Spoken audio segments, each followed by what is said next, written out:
Hey! Everybody get up! Everybody get up! Yeah, welcome to Anita Vita Rise. Alright, everybody. Welcome. It's Anita Vita Rise. Anita Vita Rise. Yeah. Anita Vita Rise. Yeah. Anita Vita Rise. Yeah. Who can make it better? Anita Vita Rise. In all types of weather, Anita Vita Rise. Get you back together, Anita Vita Rise. Go send her a letter, Anita Vita Rise. Anita Vita Rise. Anita Vita Rise, yeah. Anita Vita Rise, yeah, yeah. Anita Vita Rise.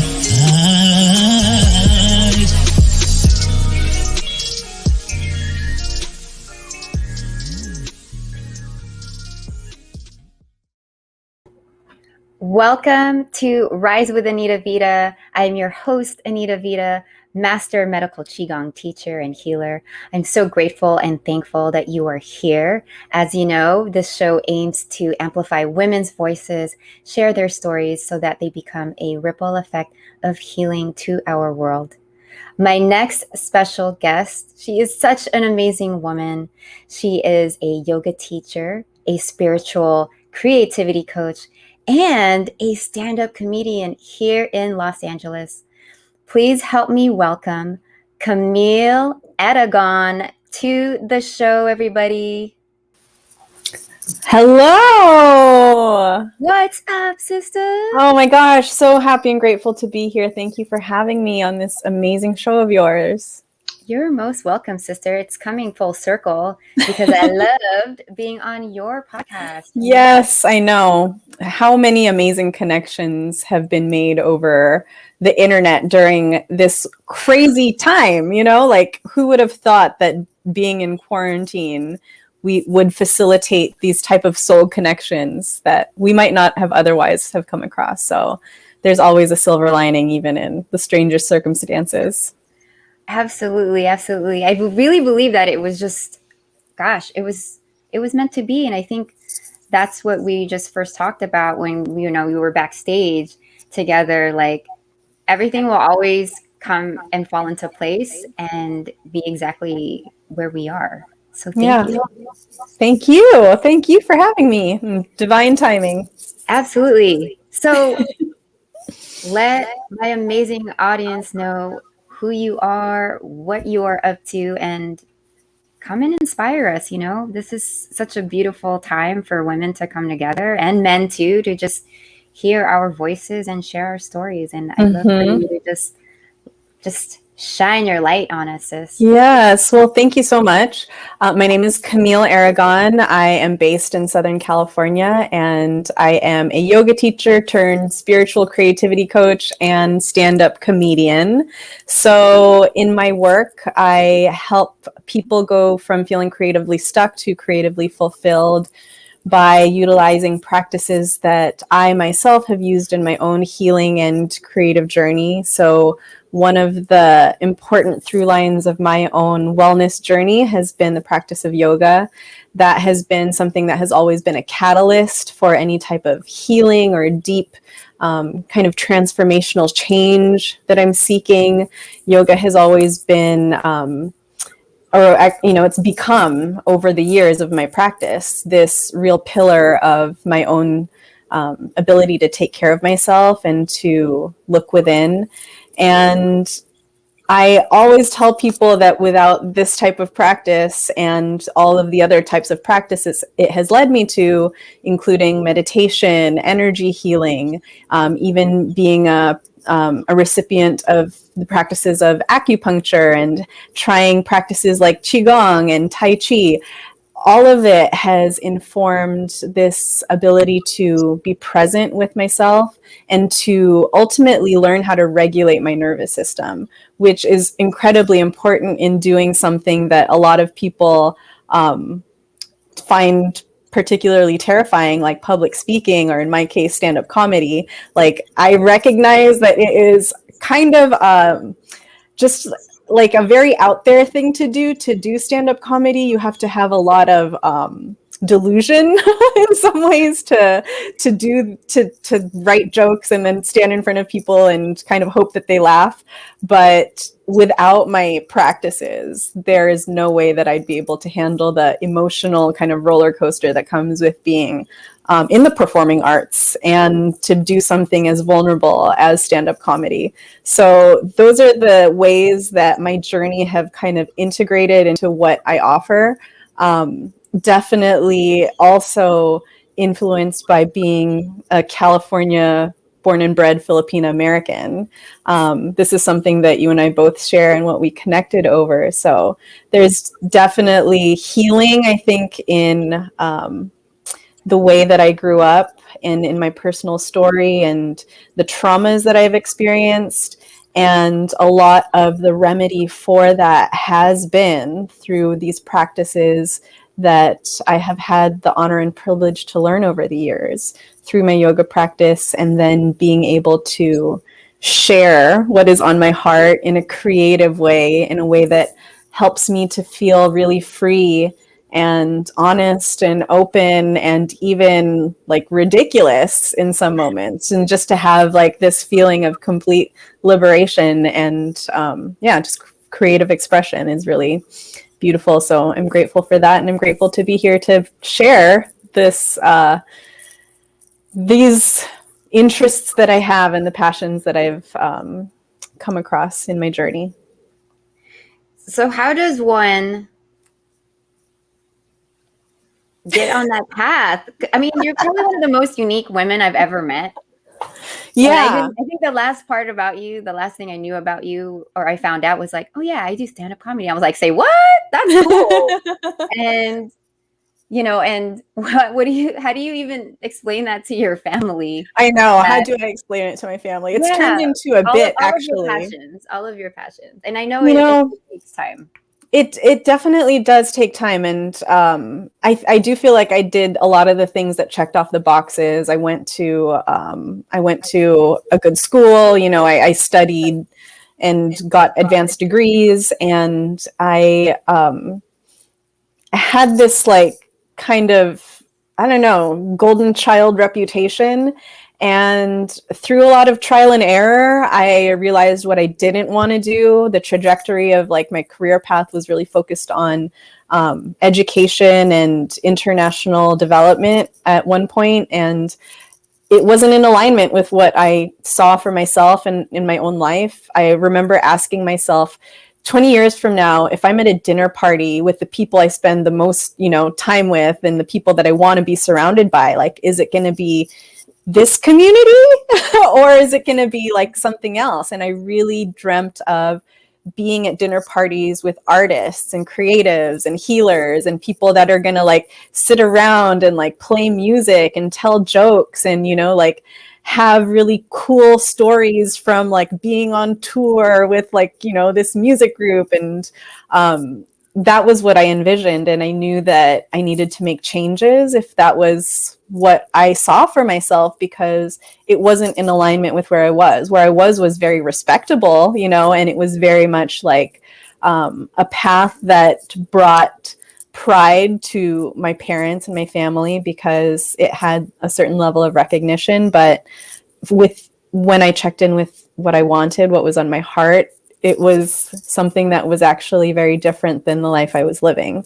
And so I did things that scared me. One of the first things that I did that was on a creative path towards just exploring what things I wanted to do was taking vocal lessons. And so one year I started taking vocal lessons, and it was the scariest thing because to me, that was like, we're talking energy centers, that was the energy center that was most blocked. It was like the farthest off from where I wanted to be. I wanted to be able to like the bare minimum was like, let me be able to like sing karaoke in front of a room of drunk people.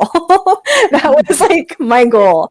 And my singing teacher was like, I think that you can do that.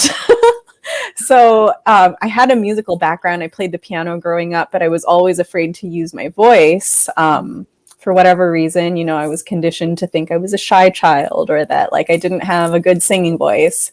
But after having learned yoga for a few years at that point, I had convinced myself, if you are interested in something enough and want to learn it and put the time in to practice it, you can learn pretty much anything. You know, it's your brain having a biological response in response to like practicing and repetition. Like, it's just brain chemistry, and learning about something in terms of that way, like, helped me understand like anything is possible if I have the motivation and sustained interest in practicing that skill. I could learn something. Now, I didn't end up becoming a singer, but it did open me up to this whole like space of vulnerability in a creative sense that I hadn't really accessed before. And then I felt actually comfortable to start taking and exploring some acting classes through improv a little bit later down the line. And this story is actually kind of a testament to how I kind of used my trauma to see the perspective of creativity and the grand scheme of things. So right before I had started taking my first improv class, my dog had died, and it was very traumatic. My dog was hit by a car. I lost this dog that I loved so much very suddenly. And I remember going into this improv class being like, well, the worst has happened, you know, like, what else could go wrong? Like, oh, these people don't laugh at my like beginner improv attempt. Oh no, like, you know, like I had no, you know, nothing to lose at that point. I was like, this, if anything, like I can express stuff that I have going on that I don't even have words for. And I just remember my teacher at the end of that class being like, you do rage very well. And I was like, I don't know where that comes from. But that was kind of something that opened the door. I realized that acting was something I was interested in. So then I took classes for TV and film acting. I started getting some work in smaller regional roles through a manager that I signed with. And then I found stand-up and took a stand-up comedy writing and performance class. And that like was the beginning of me doing stand-up. It was like, oh, this is the thing that I really want to do. And the class I took culminated in a showcase for the students that had taken the class. And so, of course, it's like people that you know and want to support you, and like family and friends of everybody that was in the class. So they were a very supportive group. And I had just read Ali Wong's book, and in it she was like, don't ever take a comedy class. Like, those things are a hack. Like, and so I did this performance at the showcase and like got roaring laughter and was like, oh my gosh, I might be good at this. But in the back of my head, I had this like thing that I had read about Ali Wong and was like, no, I can't trust it. So a couple days later, I found an open mic in the area, and it was like, I'm not going to tell anybody. I'm going to go by myself. I'm going to tell jokes to strangers. And if they laugh, maybe I have a chance. And I got these strangers to laugh. And I was like, oh my gosh. So then I just kept going to open mics and started this process of like really developing my material and meeting and networking with other comedians. And yeah, now it's just kind of something I can't not do. So yeah, that is my story of how I got into What's that? I said that's the story of how I got into stand-up. What a beautiful journey, and still going. What was your mindset to go from, you know, because it sounds like there's this level of what's that? You know how you said that, hey, I'm just gonna go try this because it's scary. I want to do something that scares me. And so you set this commitment for yourself. What was the mind chatter that was happening each moment, if you can remember? And how did you overcome that in your mindset? Like, what was that like?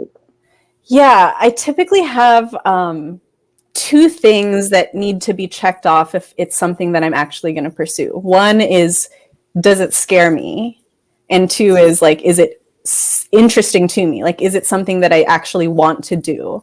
So if there's the desire there, then, and the fear, that means that I need to overcome that fear in order to achieve that desire. So whatever the fear is, that's just a mental block. That's a self-limiting belief. It's a paradigm, a story, right? Mm-hmm. So how can I basically like, I'm thinking ultimately in a selfish kind of way, like, how can I get what I want? And that is, if what I want is to try stand-up comedy and the thing that is getting in the way is the fear, then my work is to find out how to overcome that fear. So a lot of it is coming back to the present moment and using all the tools that I have in order to stay regulated to the point where, you know, a lot of people, I think, I mean, in the past too, I've suffered from panic attacks. And a lot of times it was because I was out of alignment with what I was actually doing. And in these situations, like, I've not yet ever experienced like having a panic attack before going on stage, but like the anxiety you feel before going on stage can feel like a panic attack is coming on.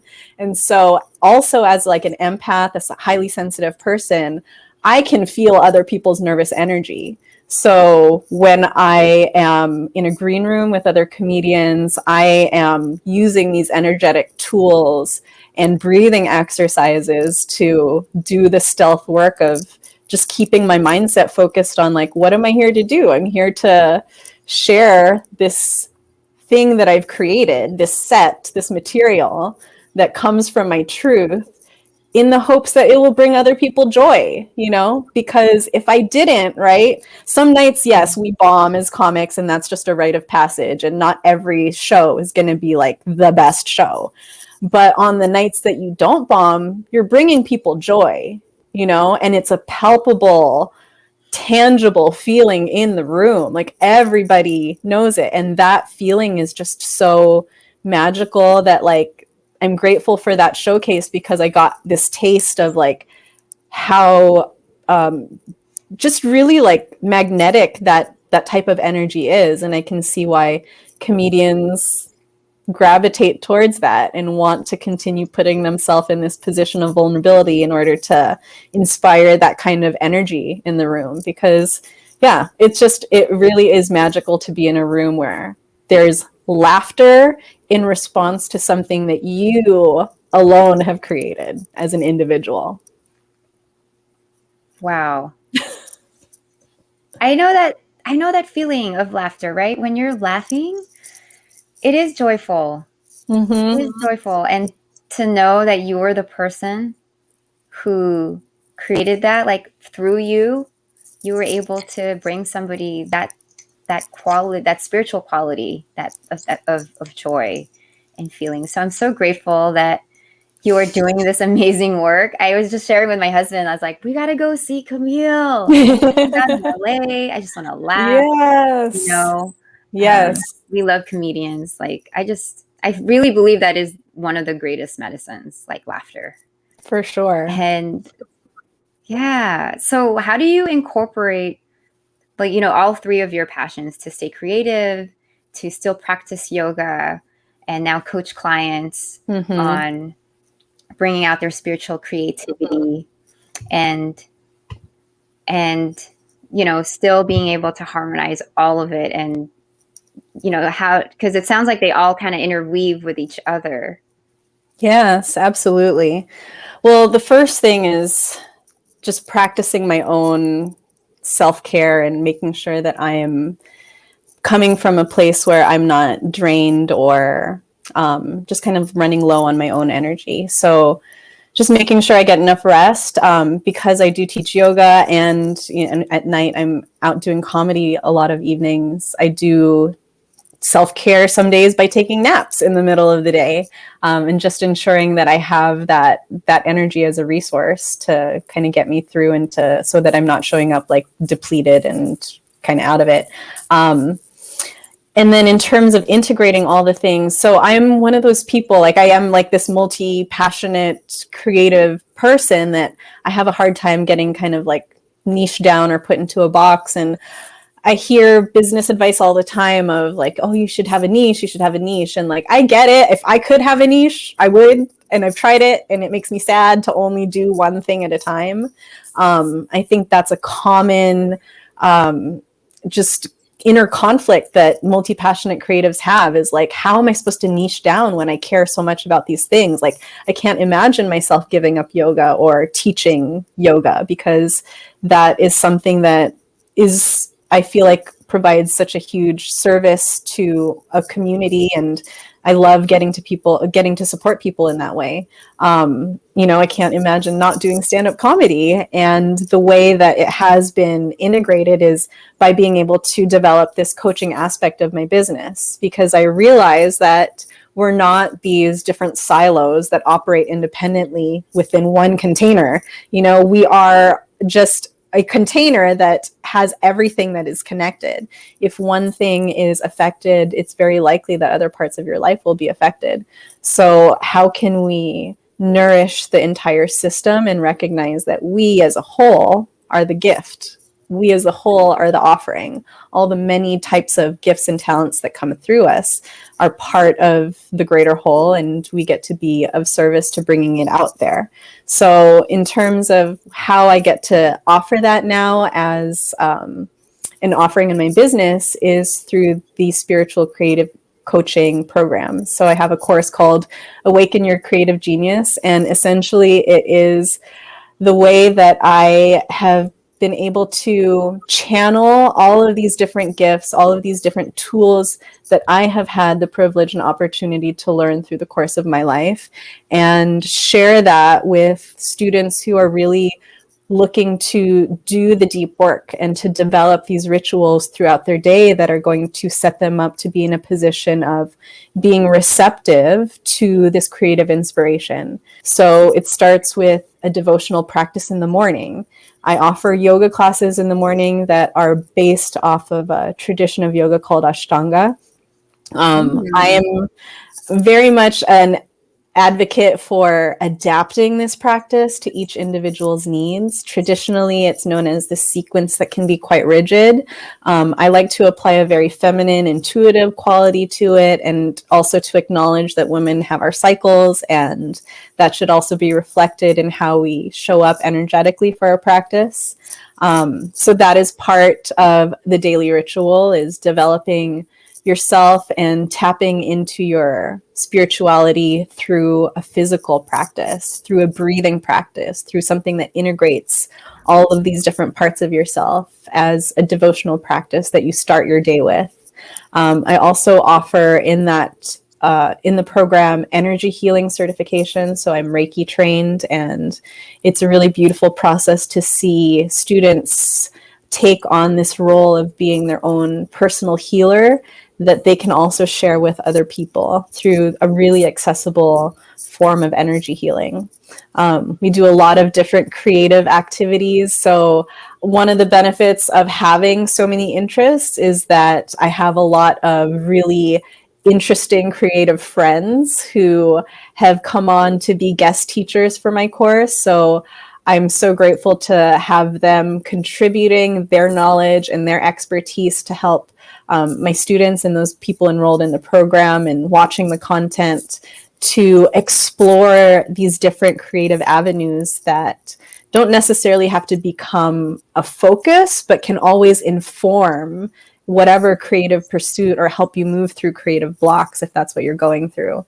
So it's, just a beautiful, comprehensive way to share all of these different tools that I've learned, all of these different creative elements of my life that I draw joy from, and to be able to share that with people who are ready and willing to show up for themselves in a big way, because the creativity is a gift. It's a gift from the divine. And, like I mentioned earlier, if I didn't show up to these comedy gigs and tell my jokes, there would be that piece that was missing, that would bring these people joy and laughter. And the same goes for everybody else. We all have unique creative gifts that are just waiting to be received by the world, that are going to bring people joy and that are going to inspire others. So it's an invitation for folks to get their creative juices flowing and to share what is coming through for them through that divine connection. Thank you for sharing all of that, because I know, and debunking about you have to niche down or you won't be successful. Yet when you're a multi-passionate person, and I know most women are, we can do all the things, and we want to be able to, you're right, nurture those aspects of ourselves, because then we feel like something's missing or we're not whole. And so that's such a beautiful a beautiful way that you're doing it. And I forgot that you even incorporate Reiki in it. How amazing to incorporate that spirituality and that energetic work so that they have full understanding. Yes, and full sovereignty of their own capacity to heal as well. You know, I think it's important to recognize and to cultivate that skill within yourself. Oftentimes when we're on a healing journey, we're always looking for somebody to fix us. We're looking for someone outside of us to give us the answers. But ultimately, like, we're trying to get back to ourselves. And when you can get into that space, like, you realize that you have all the answers within you. I was just having that conversation with my teacher. It's like self-sufficiency, sufficiency. And how do we cultivate that so we recognize that we are source, and that we are all powerful too. Yes. And I think the key word is cultivate, right? How many times in our lives growing up have we been encouraged to cultivate, you know, that feeling or that connection to source in a way that, like, is not riddled with shame or, you know, kind of like religious connotation, but as a return to your inner nature. You know, it's not this outside source that is the thing that gives us all the answers. It's actually already within us. It's already part of who we are. And we're just opening ourselves up to that energy that we already have. Beautiful. Thank you for sharing. What words do you live by? And I know you probably have many. I want to say live, laugh, love just because it's cheesy. I said I was going to say, I want to say live, laugh, love just because it's cheesy. But what words do I live by? I would say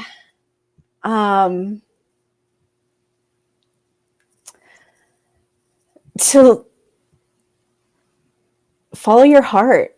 You know, that is the biggest thing I think in my life is this in alignment with what is on my heart? You know, I've made choices that I think people might question as like rational or logical, but my major life decisions have been based on faith, and I would not give anything to unlive those experiences. You know, I those are all experiences I very much value and am grateful for. So yeah, I'm a big advocate of following your heart, even if your mind doesn't agree necessarily.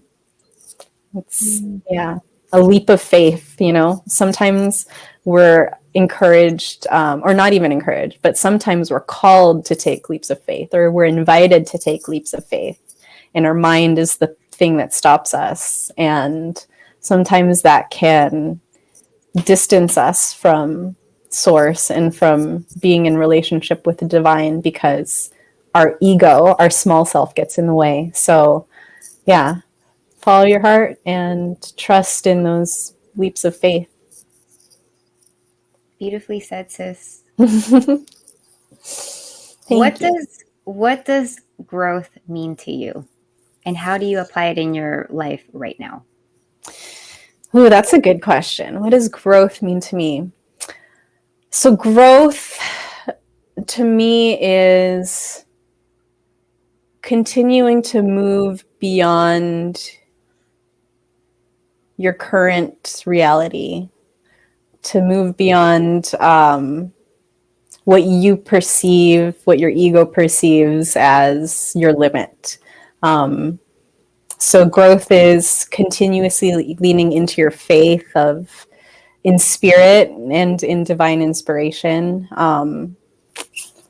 It's going out of your comfort zone. It's doing the things that help you to move into the next level towards your vision. Thank you for sharing that. Yeah. Beautifully said. How can we support you, and how can we connect with you? Ooh, that's All a great the things question. going on. Yes. Support-wise, yes, I would love for anyone in LA, if you're in LA, you can come to a show. I have shows coming up, things that are getting booked pretty much through the fall at this point. So I always have new shows coming up, and you can follow me on Instagram at the Camille Aragon if you want to get information about tickets for upcoming shows. And I also offer, this is also an exchange. So I would also love to offer my support to the community that you have here. So I offer free community healing events every new moon and full moon, and they're relaxation practices. So every new moon, I teach a practice called Yoga Nidra, which translates to yogic sleep. So it's like a guided nap.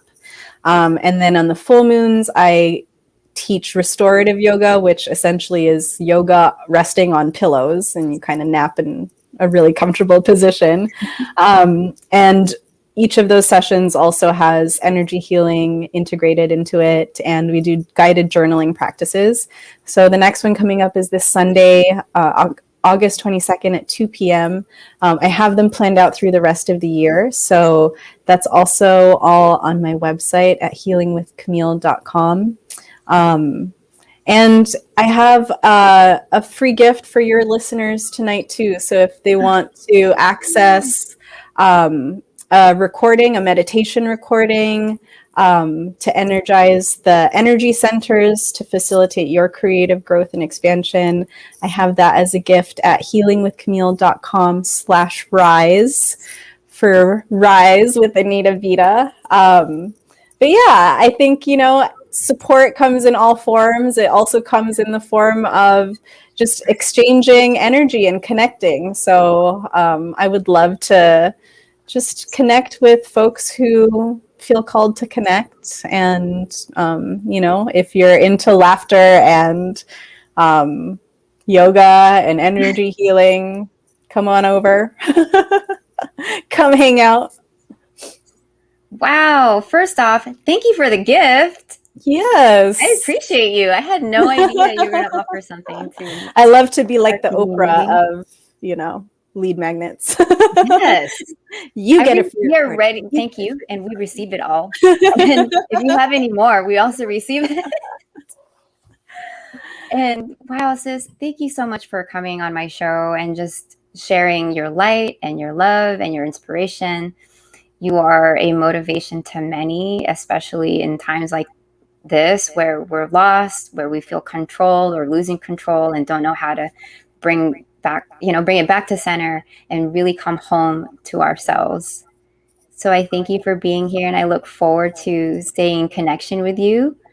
And I love you so much. Thank you for being here. Thank you. And you're wearing like the purple, and you came with a purple too, crown chakra, like. I heard this prayer. I love it. There's this prayer that I do on a regular basis, and I think it's from Gabby Bernstein, but it goes, where would you, Spirit or God, where would you have me go?